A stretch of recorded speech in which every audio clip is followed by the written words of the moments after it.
சிறகடிக்க ஆசை சீரியலை பற்றி கொஞ்சம் பார்ப்போம் வாங்க. கிறிஸ் அம்மாவை கண்டுபிடிக்க முத்து போடும் பிளான். மனோஜுக்கு மீனா விரித்த வலையில் சிக்கப்போகும் ரோஹிணி.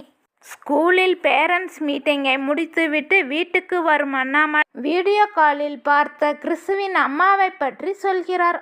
அதாவது முகமே தெரியாத அளவிற்கு கிறிஸ் அம்மா கண்ணாடி போட்டு மாஸ்க் அணிந்து ஏன் பேச வேண்டும் என்று குடும்பத்தில் இருப்பவர்களிடம் சொல்லிக் கொண்டிருக்கிறார்.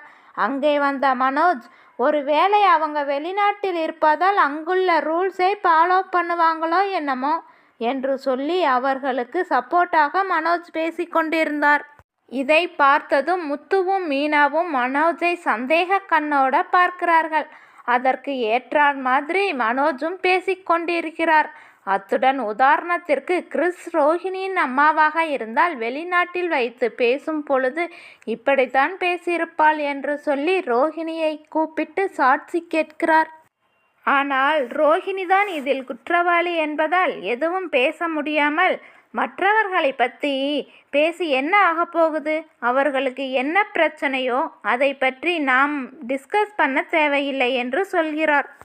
பிறகு மனோஜ் ரோஹிணியை கூட்டிட்டு உள்ளே போய்விடுகிறார்.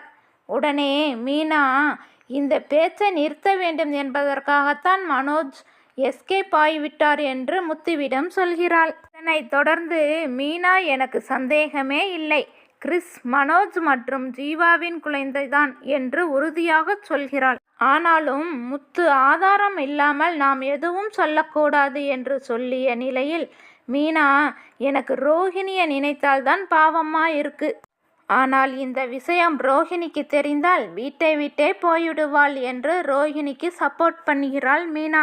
உடனே முத்து, ஆதாரம் இல்லாமல் நீ எதுவும் சொல்லி கொண்டு இருக்காத, முதலில் கிறிஸ் அம்மா யார் என்ற விஷயத்தை ஆதாரத்துடன் கண்டுபிடிக்க வேண்டும். இனி நம்முடைய அடுத்த கட்ட நடவடிக்கை அதுதான். அதன் பிறகு எதானாலும் முடிவு பண்ணி என்ன பண்ணணுமோ அதை பண்ணலாம் என்று களத்தில் இறங்குவதற்கு முத்து தயாராகிவிட்டார். இதுவரை இப்படி யோசிக்காத முத்து முதலாக கிறிஸின் அம்மாவை கண்டுபிடிப்பதற்கு தயாராகிவிட்டார். கலகம் பிறந்தால்தான் வழி பிறக்கும் என்பதற்கேற்ப மீனா ஏதோ உளறியதை வைத்து மனோஜுக்கு விரித்த வலையில் ரோஹிணி வந்து சிக்கப் போகிறாள். ஆனாலும் முத்துவுக்கும் மீனாவுக்கும் இந்த உண்மை தெரிந்தால் கூட ரோஹிணியை காப்பாற்றத்தான் பார்ப்பாங்க.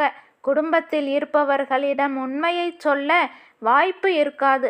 ஏனென்றால் முத்து மற்றும் மீனாதான் பெரிய தியாகி லிஸ்டில் இருக்காங்களே. இப்படியாக இன்றைய எபிசோட் முடிவடைகிறது.